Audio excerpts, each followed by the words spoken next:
ውድ ቤተሰቦች ልብ አንጠልጣይና በጣም የሚያሳዝን ታሪክ ያለው አዲስ ድራማ ይዤላችሁ መጥቻለሁ። አብራችሁን እስከ ፍጻሜው ድረስ እንደምትቆዩ ተስፋ አደርጋለሁ። ቪዲዮ የሚደርሳችሁ ሁላችሁም ላይክ እና ሼር፣ ሰብስክራይብ በማድረግ ቤተሰብ ሁኑ። እውነት ለመናገር የዚህ ድራማ ታሪክ ልብን የሚሰብር እና በጣም ከሚገባው በላይ ደግሞ የሚያሳዝን ታሪክ ያለው ነው። ርዕሱ አደራ ይላል።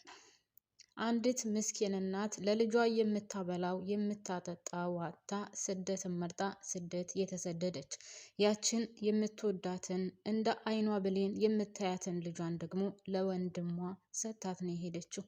ያ አጎት ተብዬው ደግሞ ለጊዜው እሺ ችግር የለውም ሄጄ ይላል። እዛው እናትየው እያለች እንኳን ውድ ቤተሰቦቼ ልጅቷን ከፍ ዝቅ እያደረገ ነበር የሚያያት። እናቲቱ ሳታቅ እናቷ ጥሩ ወንድም አለኝ ወይም ደግሞ ልጅን እንደ እናት እንደ አባት ሆኖ ያሳድግልኛም ብላ አምና ነበር ጥላበት ሄደች። ነገር ግን ሰውየው ልጅቷን ገና እናትየው በሩን ዘግታ ስትወጣ ነበር በማሰቃየት የጀመረው። ያቺ የ6 ዓመት ወይም የ7 ዓመት የምትሆን ህፃን ልጅ እናቷን አታ በአጎቷ የምትሰቃይ ያደራለች ብሌን። ውድ ቤተሰቦቼ እንደው ድህነትን ፈጣሪ ከኢትዮጵያ ምድር ያጥፋልን እግዚአብሔርን። ስንቱ እናት አረብ ሀገር ወልዶ ተሰዶ ልጁን አጥቷል። ስንት ልጆችስ በድህነት ምክንያት ቤተሰቦቻቸውን አጥተው በዘመድም ሆነ በጓደኛ እየተሰቃዩ የሚያድጉ ስንቶች አሉ። ምግብ የሚባል የማይሰጣቸው፣ ስራ ከአቅማቸው በላይ ወይም ደግሞ ከሚችሉት በላይ እያሰሯቸው ባልተወለደ አንጀታቸው ስንት የሚያሰቃዩቸው አሉ። ግን ለምንድን ነው እኛ ኢትዮጵያውያን በዚህ ደረጃ ጨካኝ ሆን ነው? ለምንድን ነው ማንራራው? ለምንስ ክፉ ሆነን? እውነት የኢትዮጵያ ሕዝብ ክፉ ስለሆነ ነው ይህ ሁሉ መከራ ጭንቀት የሚወርድበት ነው? ወይስ ምን በደል ወይም ምን ኃጢአት ቢኖርብን ነው በዚህ ደረጃ የኢትዮጵያ ሕዝብ እየተሰቃየ ያለው? አንደኛ ደረጃ በሀገራችን የምታዩት ጦርነቱ ስንትን ወጣትና ስንትን ሕዝብ እየቀጸፈ ነው ያለው። ሌላው የአረብ ሀገር ስደት። የአረብ ሀገሩ ስደት እዛው አረብ ሀገር ብቻ ሳይሆን የሚጀምረው ከየመን በረሃ ወይም ደግሞ ከቀይ ባህር ነው። የቀይ ባህርስ ስንቱን የኢትዮጵያን ወጣት ቀጠፈው፣ ስንቱን በላው፣ ስንቱንስ ውጡ አስቀረው። ውድ ቤተሰቦቼ እሱን እንደምንም ብለው የተሻገሩ ስንት ምስኪን ወጣቶችስ በበረሃ ቀሩ። ስንት አድገን ተቀይረን ቤተሰቦቻችንን እንቀይራለን ብለው ጉዞ የጀመሩ ወጣቶች ትልቅዬ ዓላማ እቅድ በውስጣቸው ተሸክመው አንግበው የሚጓዙ ወጣቶች ስንቱ በየመን በረሃ አለቀ። በውሃ ጥም፣ በረሃብ፣ በመንገድ ድክመት ብቻ ስንቱ አለቀ። እሱ ብቻ አይደለም፣ በዛም በዚህም ያለ ርህራሄ ያለ እዝነት በጥይት ይገሏቸዋል። አንዱን አንገቱን ሲቆርጡት፣ አንዱን ጭንቅላቱን ብለው ሲገሉት ብቻ ማን ጠያቂ ያላቸው? እውነት ኒንጃ። ይህ ጊዜ ግን ያልፍ ይሆን? ቤተሰብ በጣም ከባድ ነው። እውነት ነው የምላችሁ በኢትዮጵያ ሕዝብ ላይ እየደረሰ ያለው። እንደዛም ብለው አረቡ አገር ሲደርሱም የሚሰጠው ክብር ያው አንዳንድ ጊዜ እኛ ኢትዮጵያውያንን ብንሆን እንግዲህ በአረቡ ዓለም የራሳቸው የሆነ ሕግ አላቸው፣ የራሳቸው የሆነ ደግሞ አመለካከት አላቸው። ያን ነገርም ብዙዎች ይጥሳሉ። ብቻ እንጃ እውነት አንዳንድ ጊዜ ለብዙ ነገሮች ቃላት ታጡላችኋላችሁ ለመግለጽ። እና ይሄ ድራማም ልክ እንደዚህ አይነቱን ነው የሚያጠነጥነው። ብሌን ገና በህፃን እናቷ ወደ አረብ ሀገር ተሰዳለች። የብሌን እናት ሰላም ትባላለች። ወደ አረብ ሀገር የተሰደደችው ልጅን 2 ዓመት ሰርቼ 2 ዓመት ከሰራው በኋላ ተመልሼ መጥቼ ከልጄ ጋር ህይወቴን እቀጥላለሁ። ልጅን የምትፈልገውን ልብስ፣ የምትፈልገውን ምግብ፣ የምትፈልገውን ትምህርት ቤት አስገብቼ አስተምራታለሁ፣ አሳድጋታለሁ፣ በጥሩ ሁኔታ ልጅን አሳድጋለሁ ብላ ነበር አረብ ሀገር የተሰደደችው። ነገር ግን ሁላችንም ወደ ስደቱ ዓለም ስንጓዝ ይህ ብዙ ነገር አስበን ብዙ ነገር አቅደን ነው የምንጓዘው። ግን ያሰብነውና ያቀድነው ስንቶቻችንን የሚሳካልን? ለ2 ዓመት ወይም ለ4 ዓመትም ሆነ ብለን መጥተን ስንት ዓመት ሙሉስ አረብ ሀገር ተቀምጠናል? ስንቶቻችንስ ውስጣችሁን ቆስሏል? ስንቶች እህቶችስ በቤተሰቦቻቸው በእህት ወንድሞቻቸው ጓደኛ ብለው በያዙት በጓደኛቸው ስንቶች አልቅሰዋል። እንጃ በተለይ አረብ ሀገር ላሉ ሴቶች እንጃ። አንዳንድ ጊዜ እኛው አረብ ሀገር ያለን ሴቶች እውነት አስተሳሰባችን ምን አይነት ቢሆን ነው? አንዳንድ ጊዜ ደግሞ ምን አይነት እርግመት ነው እላለሁኝ ጌታን። ምክንያቱም ብዙ ነገር አድርጋ ለቤተሰቦቿ፣ ለወንድሞቿ፣ ለእህቶቿ እንዲማሩ እሷ ሳትማር አስተምራ የአረብን ፊት እየተሰቃየች ሁሉን ነገር ችላ የምትኖረው ያቺ ሴት ነገር ግን የእሷ ውለታ አመድ አፋሽ ነው። ምን አድርጋ ትንሽ እንኳን ቢያማት ጭንቅላቷ ተነክቶ ቀውሳ ነው የምትባለው። ወንድሟን ያስተማረ ሳትማር፣ እህቷን ያስተማረ ሳትማር፣ ቤተሰቦቿን የረዳች የእናትና አባቷን ቤት የቀየረች ብዙ ናት አይደል? ቤተሰብ ግን በተለይ ምንም ገንዘብ ሳይኖራት ወይም ደግሞ ታማ ወደ ሀገር ከገባች የሚገጥማትና የሚያጋጥማት ችግሮች በጣም ከሚገባው በላይ ጭንቅላትን የሚያም ውስጥን የሚጎዳ የሚያሳብድ ነው።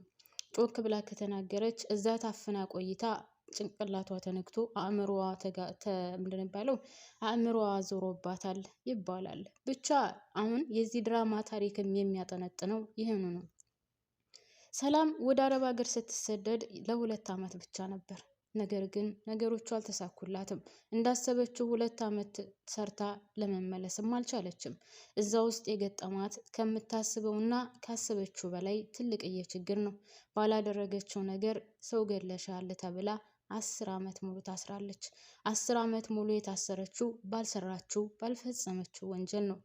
ያን 10 ዓመት ሙሉ ደግሞ እዛ ኢትዮጵያ ያለችው ልጇ ብሌን ለወንድሟ እየተሰጠችው ወይም ብሌን ደግሞ ለአጎቷን አደራ ተብላ እየተሰጠችው ብሌን አጎት ተብዬው ልጅቷን ሲያሰቃይና ሲያንገበግባት ቆይቶ ከዛ ቤት እንድትወጣ ወይም ደግሞ እንኳን አይደለም ሊያሳድጋትና ጭራሽንም ዞር ብሎ ሊያት አልፈለገም።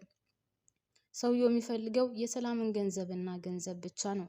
በጣም በሚያሳዝን ሁኔታ ያቺ ልጅ የሆነች ሴትዮ አስጠግታት በጣም መልካምና ጥሩ ሴት ናት። ያቺ ሴትዮ አሳድጋታለች። ምናልባትም ልጅቷ አሁን 19 ወይም 20 ዓመት ይሆናታል። ውድ ቤተሰቦቼ ያ መኮንን ማለት የሰላም ወንድም በጣም የተረገመና ክፉ ነው። ሰላም ከ10 ዓመት በኋላ የታሰረችበት እስር ትክክል ያልሆነና ወይም ደግሞ ያለ ስራዋ እንደታሰረች ሲታወቅ ከስር ይፈቷታል። ከስር ስትፈታ ደግሞ ስትሰራባቸው የነበሩት ሰዎች በጣም መልካምና ደግም ስለነበሩ 10 ዓመት ሙሉ ታስራ የቆየችበትን ደመወዟን ያለምንም ማቅማማት ይከፍሏታል። ሰጥተዋት ወደ ሀገሯ ትመለሳለች። ወደ ሀገሯ ስትመለስ ወንድሟን አደራ ብላ የሰጠችው ልጇ የለችም። የታለች ስትለው የት እንደሄደች እንደማያውቅና ከሱ ጋር መቀመጥ እንደማትፈልግ እናም ስለጎረመሰች አልፈልግህም ብላ ትታው እንደወጣች ይነግራታል። አሁን ልጅን ፈልግልኝ እባክህን፣ ልጅ ያለችበትን ቦታ ፈልጋለሁ፣ እባክህን ልጅን ፈልግህ አምጣልኝ ስትለው ሰላም እሱም እሺ ብሎ የእሷ ልጅ አልሆነች ሌላ ልጅ ያመጣላታል። ይቺ ሴትዮም እሺ ብላ ትቀበላለች። በነገራችን ላይ ልጅቷ ስትሄድ የ6 እና የ7 ዓመት ትሆን ነበር። እንዴት እንዳጠፋቻት ብቻ ባላቅም ሌላ ልጅ ሲያመጣላት እሺ ብላ ቃል የምትባል ልጅ እሱ ያመጣት ደግሞ ሰላምን በመርዝ ገላ ከዛ ንብረቱ በእሷ ስም እንደሆነላት ነበር። እንደዛ አድርጎ ነው እንግዲህ የራሷ ወንድም ያመጣት ያችን ልጅ።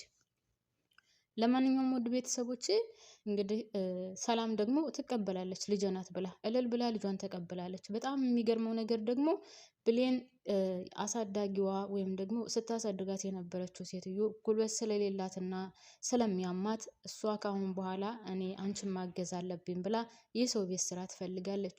የሰው ቤት ስራ ስትፈልግ ውድ ቤተሰቦች የገጠማት የእናቷ ቤት ነው። የእናቷ ቤት ከአረብ ሀገር ተመልሳ ከዛ ቤት ተቀጥራለች። ነገር ግን ልጅቷ ሰራተኛ ሁና ሳለ ያቺ ልጅሽ ናት ተብላ የመጣችው ልጅ የቤት ማለት የሰላም ልጅ ሆና ነገር ግን ሰላምን ለመመረዝ በጣም ብዙ ጊዜ ሞክራለች።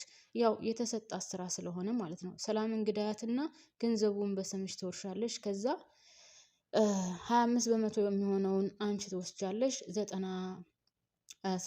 75 በመቶ የሚሆነውን እኔ ወስዳለሁ ተባብለው ነው ልጅቷ ግን ሴትዮዋ ትሙትልኝ እንጂ በእኔ ስም ከሆነ አላቀምስም እያለችም ዘወር ብላ ስትአስብበት ነበር። ለማንኛውም ብሌን ከእናቷ ቤት ተቀጥራ ሰራተኛ ሆና እየሰራች ነው። ነገር ግን ያችን ሴትዮ በመርዝ ለመመረዝ በጣም ብዙ ጊዜ ስትሞክር ብዙ ጊዜ ደግሞ አስጥላታለች። እንደውም የሆነ ልጅ የጎረቤታቸው ልጅ አለ። እሱ በጣም የሚገርመው ነገር ውድ ቤተሰቦች ያ የጎረቤት ልጅ ወይም ከጎረቤት የነበረ ልጅ የብሌን አሳዳጊ ልጅ ነው። ያ ደግሞ በልጅነቱ እነዚህ ጉልበት የሚበዘብዙት ምናምን ሰርቀው ወስደውት እስከ ስንት ዓመት ድረስ ሲያሰሩት የቆየ ነው እና እናቱ ጠፍታበት እሱም እናቱን የሚፈልግ ነው። ብቻ ነገሩ የሆነ ውስብስብ ያለ ነው ውድ ቤተሰቦች። በጣም የሚያሳዝን ልብን የሚሰብር እና ደግሞ በጣም ምን ያክል ሰው ክፉ እንደሆነ እና ለገንዘብ ሲል ማንም ለማንም ክብር እንደሌለው ማንም ለማንም ሀዘኔታ እንደሌለው የሚያሳይ ድራማ ነው ውድ ቤተሰቦች። እና እንግዲህ እስከ ድራማው መጨረሻ ድረስ አብራችሁን ትሆናላችሁ ብዬ አስባለሁ። እኔ ዛሬ ባጭሩ ነው የመጣሁት። ታሪኩ ግን ይህንን ይመስላል። ውድ ቤተሰቦች እስካሁን አብራችሁን ስለቆያችሁ ከልብ አመሰግናለሁ። በቀጣይ በደንብ አድርጌ እተርከዋለሁኝ። አብራችሁን ስለቆያችሁ አመሰግናለሁ። ላይክ ማድረጋችሁን አትርሱ ውድ ቤተሰቦች።